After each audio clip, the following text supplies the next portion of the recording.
Hi everyone, this is the final presentation of the course Economic Decisions in Engineering, and today I'll be walking you through a decision making tool which is called the Analytical Hierarchy Process, or the AHP. And I'm going to show you how I use this tool to pick the best compact car under $32,000. And throughout this course, we've learned many other topics, and I have tried to incorporate a few in the presentation, but the AHP is the backbone of it. So I'm just going to give you a quick overview about it. The AHP is like a miniature decision pyramid.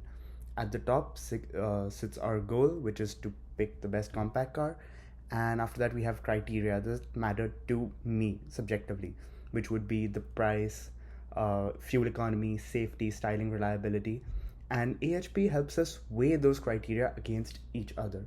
So, is fuel economy a little or more important than the style of the car? And it's going to convert my subjective thinking or my subjective preferences into precise numbers.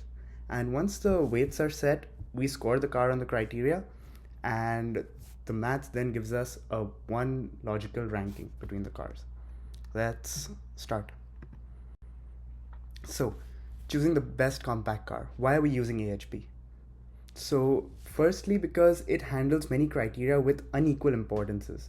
And a car purchase is not just the price or economy. There's like 12 or 13 separate considerations, and that pull me in different directions all the way. So, it forces me to think pair by pair, asking me, is fuel economy important? Is styling important? Is the price important? And by how much? And this puts my trade-offs into numbers because, of course, I don't think I can have everything of all of the categories. So it's going to help me put the trade-offs, and I would otherwise think about it every time there's a new alternative.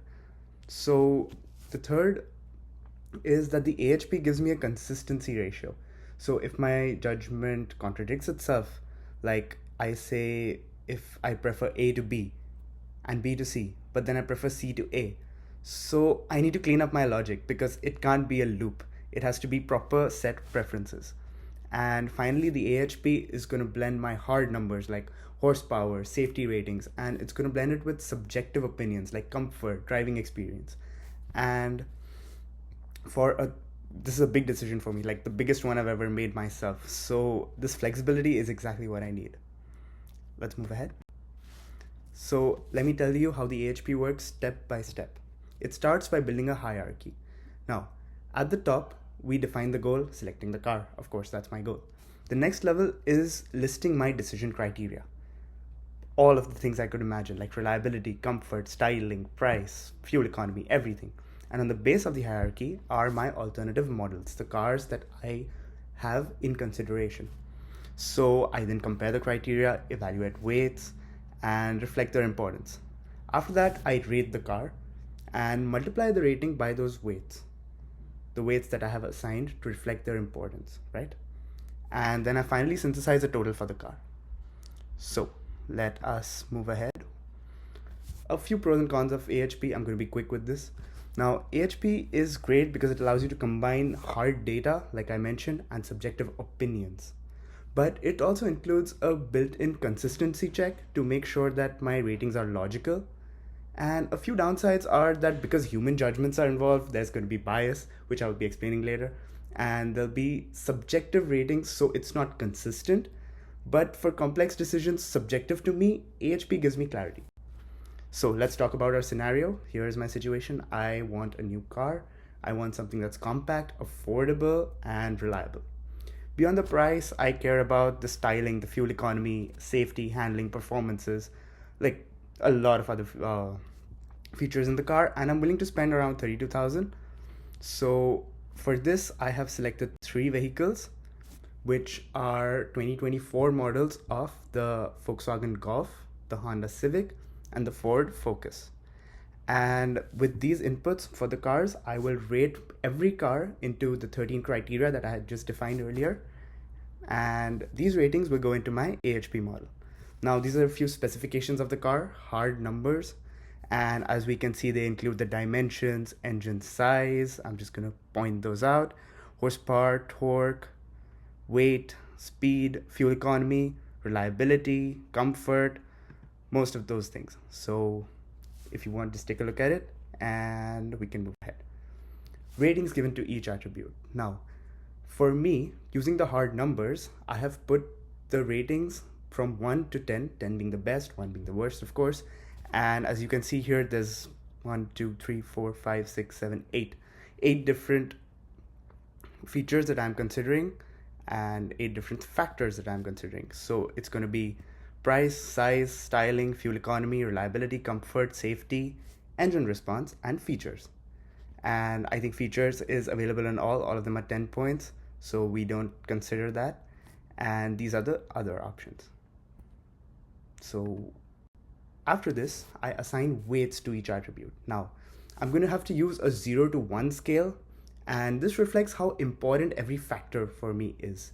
Like I just spoke about the price, fuel economy, everything like that. So fuel economy, I have given a weight of 20%, which is 0.2, because I'm going to normalize the numbers from 0 to 1. So a 0.2 would give me a 20% weight, and styling had a weight of 10%, which is 0.1. And after assigning these weights and scoring my cars, I evaluated the total scores. And this is the AHP model. So the Volkswagen Golf gives me an 8.1, the Honda Civic gives me an 8.4, and the Ford Focus, considering all the numbers, gives me a 7.8. Now, let's talk about the results. So the AHP clearly shows that the Honda Civic is the best option because it's got fuel economy, reliability, safety. The Golf came in close, but it is also higher priced and the reliability ratings are different. So the AHP hasn't considered everything though. I just want to add that, like maintenance cost, personal preferences, and like, of course, I put in my personal preferences through data, but some subjectivity still comes into play and it still plays an important role. Now, after this, there is a small plot twist. I still ended up buying the Golf. Why is that?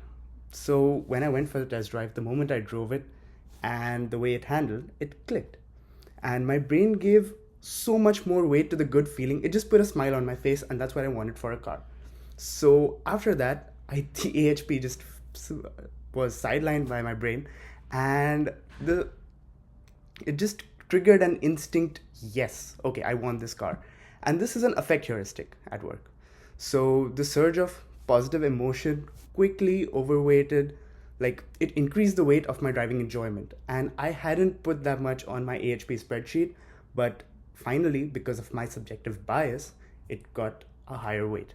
And one more thing, years of watching Top Gear, which is a TV show, my favorite presenter on that had a Golf at home. So it triggered so many memory effects, and that's called the halo effect. And those were easy to recall stories because I have seen that car drive for the past 10, 12 years, ever since I started watching that show. And then when I went to the dealership, the salesperson from 33 or 34,000 dropped it 31. And I fixated on the discount, although the Civic's price was much lower, but I just felt that that's more of a value for my money.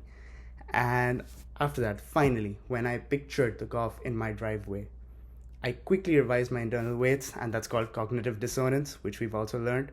And this analytical model had no choice because my emotional choice was just very clear. So this experience shows the value and the limits of decision tools like AHP, and they bring clarity and structure. So of course, I did not consider the Ford Focus because that was way too low in rating. But real life choices involve emotions, history, and cognitive shortcuts.